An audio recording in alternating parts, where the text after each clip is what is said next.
Excuse me, हर्ष सागर की दुकान यही है क्या? हाँ जी यही है, पति है हमारे। बताइए आप लोग कौन? मैं इस एरिया का डीएम विभोर जान, उससे मिलने के लिए आया हूँ, बुलाइए उसको। टीएम अफसर है आप? हाँ, इस एरिया का डीएम हूँ मैं। पता नहीं आपने नाम सुना है कि नहीं, लेकिन फटाफट से हर्ष को बुलाइए, मुझे उससे बात करनी है। क्यों मिलना है आपको उनसे? कुछ हुआ क्या साहब? कोई गलती हो गई उनसे? इतने सवाल जवाब क्यों कर रही हो? सर ने जितना पूछा है उतना जवाब दो ना। तुम्हारे हस्बैंड कहाँ है? उनसे बात करनी है उनको। मेम साहब आप समझने की कोशिश करिए ना, डर तो लगेगा। अचानक से इतना बड़ा अफसर हमारी दुकान पे आए और हमारे पति के बारे में पूछे, थोड़ा तो डर लगता है। इसलिए पूछ रहे कि क्या बात होगी, कोई गलती हो गई क्या? ऐसे डर के बात क्यों कर रही हो? कुछ गलत किया है क्या तुमने?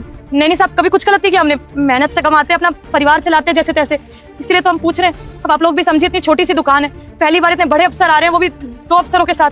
डर तो लगेगा ना, उनको कुछ हो गया, उन्होंने कुछ कर दिया या हम पे कोई दिक्कत आने वाली है, इसलिए पूछ रहे हैं बस। ये जरूरी नहीं है कि आप लोगों से कुछ गलती हुई हो या कुछ हुआ हो तभी यहाँ पर एक अफसर एक चाय वाले को पूछने आएगा। कुछ और भी बात हो सकती है।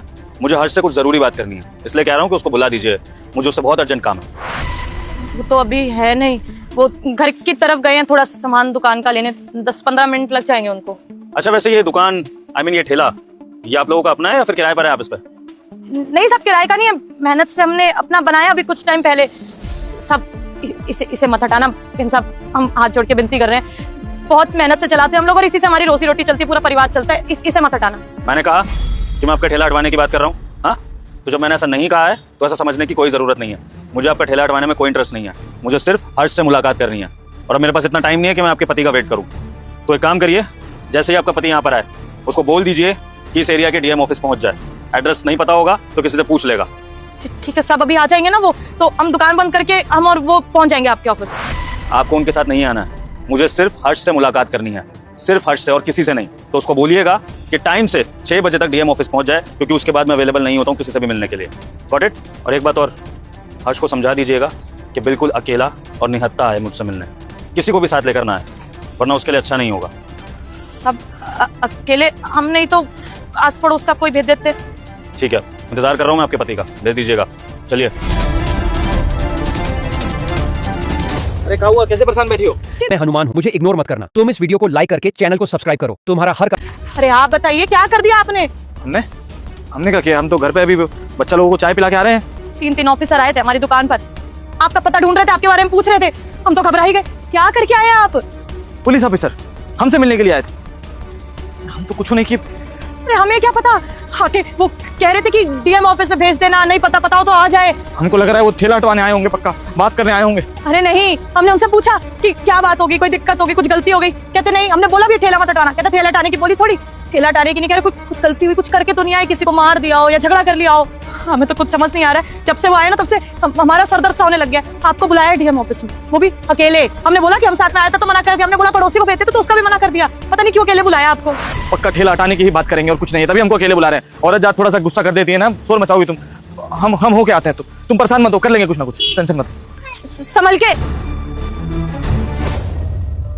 सर जी बुलाया था आपने, वो हमारे ठेले पे आए थे, आप हमारी बीवी से मिलके गए थे। अच्छा, तुम ही हो क्या हर्ष सागर? जी सर जी, सर जी हम आपके आगे हाथ जोड़ रहे हैं सर जी, हमारा वो ठेला मत हटवाइए। हमारे तो छोटे छोटे बच्चे हैं, आप हमको वो कच्ची पर्ची बना के दे दीजिए, हम महीने के महीने चलान भरते रहेंगे एमसीडी वालों को। भाई मत सर जी, हमारा परिवार उजड़ जाएगा। तुम दोनों मियाँ बीवी एक ही तरह की बात क्यों करते हो? मैंने तुम्हारी बीवी को भी यही समझाया था कि मुझे तुम्हारा ठेला हटवाने में कोई इंटरेस्ट नहीं है। अब तुम भी आकर यही बातें करने लगे। भाई अगर मुझे तुम लोगों के चाय के ठेले को हटवाना ही होता तो फिर मैं अपने कांस्टेबल को भेज के हटवा देता। मुझे वहाँ पे खुद आने की क्या जरूरत थी भाई? सर जी मुझ जैसे गरीब से आपको क्या ही काम पड़ेगा, यही करवाना होगा सर जी। बन रहा होगा किसी का बड़ा बिल्डिंग, किसी अमीर आदमी का घर, इसलिए हटवा रहे होंगे। सर जी हाथ ही जोड़ सकते हैं आपके सामने, इससे ज्यादा तो कुछ नहीं कह सकते। मानता हूँ भाई कि कुछ सरकारी अधिकारी प्राइवेट कॉन्ट्रैक्टर्स के साथ मिलके गरीबों की रोजी रोटी छीन लेते हैं, उनके घरों को रौंद देते हैं, लेकिन मैं उस तरह का अधिकारी नहीं हूँ भाई।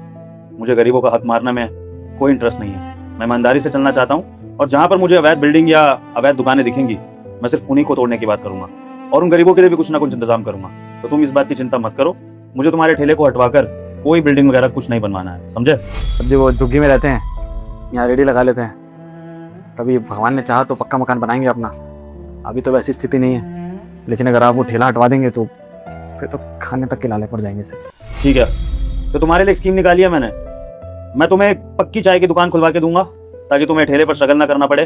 तुम और तुम्हारी बीवी आराम से दुकान के अंदर बैठ के गर्मी सर्दी से बच के पंखे वगैरह लगा के आराम से वहां पर अपनी सेल कर सकते हो। और तुम्हें एक पक्का मकान भी दूंगा ताकि तुम्हें झुग्गी में ना रहना पड़े, और उस पक्के मकान में तुम अच्छे से अपनी बीवी के साथ, अपने बच्चों के साथ गुजर बसर कर पाओ। कैसी लगी ये स्कीम? समझ गए सर जी, आप भी हमको झूठा दिलासा दे रहे हैं ना, ताकि हमारा ठेला हटवा दे पहले, फिर 3-4 महीने तक कुछ होगा नहीं। ऐसे बेवकूफ़ बन जाएंगे सर जी, ये झूठी उम्मीद मत दीजिए। देखिए आप सरकार हैं, माई बाप हैं, आपको हटवाना है तो हटवा दीजिए, लेकिन ये झूठी उम्मीद मत दीजिए।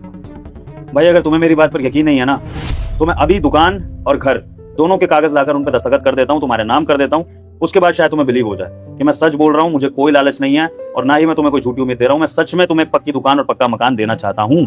कैसे मान लें सर जी, अब हम अंगूठा छाप आदमी, सरकार हमारे लिए ऐसा क्यों ही करेगी? क्यों देगी हमको पक्का मकान, क्यों देगी हमको पक्की दुकान? हमने सरकार के लिए किया ही क्या है?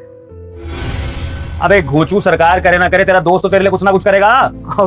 अबे विभोर तू। हाँ मैं। अबे तू कितना घोचू है यार, मैं इतनी देर से तेरे से बात करे जा रहा हूँ, सोच रहा हूँ कि हर्ष मुझे खुद पहचान ले। पहचानने कोई नहीं राजी है, तेरे को मेरी आवाज पहचान में नहीं आ रही थी? है भाई टेंशन में था ना, तू तो जानता है यार, जब जिंदगी के ऊपर बात आ जाए, रोजी रोटी के ऊपर बात आ जाए, तो इंसान का दिमाग वैसे ही नहीं चलता। लेकिन तू डीएम बन गया भाई।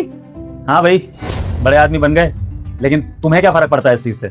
तुम तो बधाई देने भी नहीं आए जब मैं डीएम की कुर्सी पर बैठा, जब मैंने शपथ ली। तुझे बहुत मिस किया मेरे भाई, और तेरा पता भी तभी लगवा पाया जब मैं इस कुर्सी पर बैठा, जब मैं पावर में आया। वरना जब तक मैं काम आदमी था, मैं तो पता ही नहीं लगा पा रहा था कि तू कॉलेज के बाद चला गया, वो भी बीच कॉलेज छोड़कर।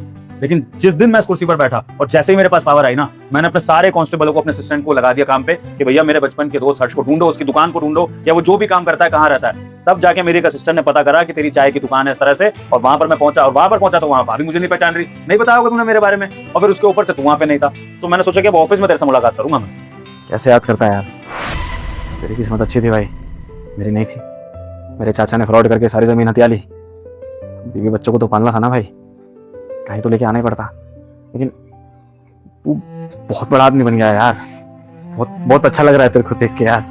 ऐसा कुछ नहीं है मेरे भाई, दुनिया की नजरों में होऊंगा बड़ा आदमी, लेकिन तेरे लिए मैं वही बचपन का तेरा दोस्त विभोर बन के रहना चाहता हूँ। और मेरे भाई मुझे पता है तेरे साथ क्या क्या हुआ है, ऐसा नहीं है कि तूने मुझे नहीं बताया तो दुनिया से मुझे पता नहीं लगेगा। तभी तो मैंने फैसला लिया कि जैसे ही बड़ा आदमी बनूंगा, अपने बचपन का वादा पूरा करूंगा। बता, याद है तुझे हमने बचपन में एक दूसरे से क्या वादा किया था? क्या हम साथ रहेंगे? ये भूल रहा है तू अभी भी? याद दिलाता हूँ, हम दोनों जब साथ में पढ़ा करते थे और एक दूसरे से मार्क्स के लिए कम्पीट किया करते थे, तो हम दोनों ने एक दूसरे से एक बहुत इंपॉर्टेंट वादा किया था कि हम में से जो भी पहले आगे निकल जाएगा, जो भी बड़ा आदमी बन जाएगा, वो दूसरे की हेल्प करेगा। तो बस तेरा ये दोस्त वही वादा पूरा कर रहा है, तुझे पक्का मकान और पक्की दुकान देकर, ताकि तुझे और भाभी को अब और स्ट्रगल ना करना पड़े। और अब जब तेरा दोस्त खुद इस एरिया का डीएम है, तो मेरे दोस्त को क्या जरूरत है स्ट्रगल करने की? मैं तेरी हेल्प करूंगा ना। और चिंता मत कर, ये सब सरकार के पैसों से नहीं कर रहा हूँ, मैंने खुद की एफडी तुड़वा कर तेरी और भाभी के लिए इंतजाम करा है, और धीरे धीरे ये सब कुछ मैं रिकवर भी कर लूंगा। तुझे एक भी पैसा भरने की जरूरत नहीं, कभी फॉर्मेलिटी करने लगे, समझा? भाई तू सच कह रहा है? मतलब मेरा पक्का मकान होगा, अपना हीट होगा, और पक्की दुकान भी होगी, ऐसे लोग बाग मेरे को गालियां नहीं? तू मजाक मत कर मेरे से यार, देख बहुत दिनों बाद मिले, लेकिन इस बात में मजाक नहीं यार। मैं मानता हूँ तू बड़ा आदमी है, लेकिन ये सब नहीं। बिल्कुल मेरे दोस्त, अब तेरे दिन बदलेंगे। तू जो डिजर्व करता है ना, वो तुझे मिलेगा। तू पढ़ाई में बहुत होशियार था, लेकिन तेरे साथ जो हुआ वो कहना कि किस्मत का खेल था, जिसपे किसी का जोर नहीं है। तो इसलिए अब तेरा दोस्त तेरी किस्मत बदलने के लिए आ गया है, और अब तुझे बेफिजूल की स्ट्रगल नहीं करनी पड़ेगी। मैं चाहता हूँ कि तू अपनी दुकान से एक बड़ा बिजनेस करे और एक घर से एक बंगले में शिफ्ट हो। बस मैं तेरी छोटी सी मदद इसलिए कर रहा हूँ दोस्त, ताकि तेरे को एक ना मोटिवेशन मिल सके, तेरे को ये ना लगे कि सब कुछ तेरे दोस्त ने तुझे करके दे दिया, फिर तू एहसान तले आ जाएगा। मेरे को तेरी आदत पता है ना खुददारी वाली, लेकिन ये मदद तुझे लेनी पड़ेगी भाभी की खातिर, भाभी और बच्चों की खातिर, समझा? क्या कहूँ, शब्द नहीं है मेरे पास यार कुछ बोलने के लिए अभी यार। मेरे दोस्त तू कुछ मत क्या है, तू बस खुश रह, मैं यही चाहता हूँ। और दोस्त हमेशा एक बात याद रखियो, जहाँ सच्ची दोस्ती होती है ना, वहाँ पर हैसियतें मैटर नहीं करती हैं। और एक दोस्त जब काबिल बन जाता है ना, तो वो दूसरे दोस्त की मदद जरूर करता है, यही सच्ची दोस्ती की पहचान होती है। और अगर तू आज मेरी जगह होता और मैं तेरी जगह होता, तो मैं 100% श्योर हूं कि तू भी मेरी मदद करता जैसे मैंने तेरी मदद। यहाँ बैठ, पहले मैं तुझे चाय कॉफी पिलाता हूँ, अच्छी सी कुछ खिलाता हूँ, उसके बाद भाभी के पास चलेंगे, उनको भी सरप्राइज देंगे, ठीक है?